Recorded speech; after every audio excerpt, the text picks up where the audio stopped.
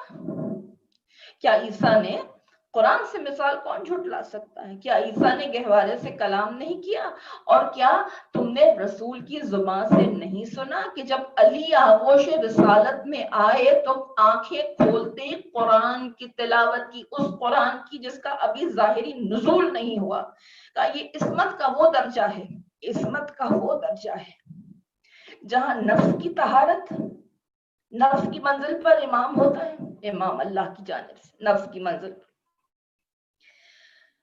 عصمت کی منزل پر امام امام ہوتا ہے اللہ کی جانب سے، علم کی منزل پر امام امام ہوتا ہے اللہ کی جانب سے، علم بھی علم غیب، علم لدنی، عصمت بھی ایسی کہ اللہ ان کے لیے یطہرکم تطہیرا کی آیت نازل کرتا ہے، اور نفس کی وہ منزل کہ اللہ انہیں ہر گناہ، ہر عیب، ہر غلطی سے دور رکھتا ہے، یہ اللہ کے حصار میں ہوتے ہیں۔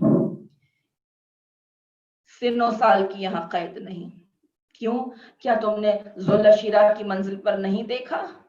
جب رسول کی اعانت کرنے کے لیے، جب رسول کی مدد کرنے کے لیے 1 نہیں 2 نہیں 3 مرتبہ جب علی اٹھے، رسول نے کہا یہ میرا وصی ہے۔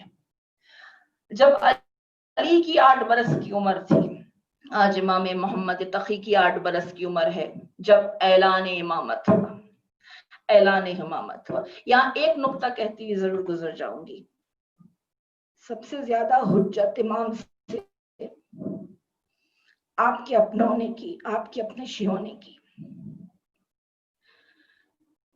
اس وقت سے ڈرنا ہے جب 12ویں امام مہدی اللہ کے حکم سے ظہور کریں گے تو کہیں شیعوں کا گروہ نہ کھڑا ہو جائے امام سے حجت کرنے کے واسطے، کہیں شیعوں کا گروہ وہ گروہ نہ ہو جو آپ کی مخالفت کرے، کیونکہ الحجت سے جو حجت کرتے ہیں وہ اپنے ہوتے ہی نہیں ہیں۔ شیعہ تو کہتے ہی مطیع کو ہیں، شیعہ تو اسی کو کہتے ہیں کہ جو اطاعت گزار ہو، لیکن اطاعت کرنے کے لیے پہچاننا ضروری ہے۔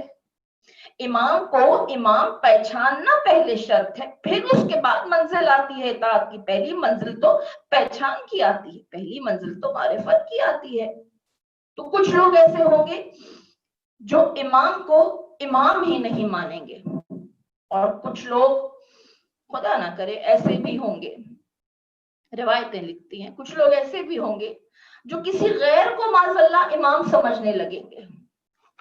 اس پہچان کے لیے کیا کیا جائے؟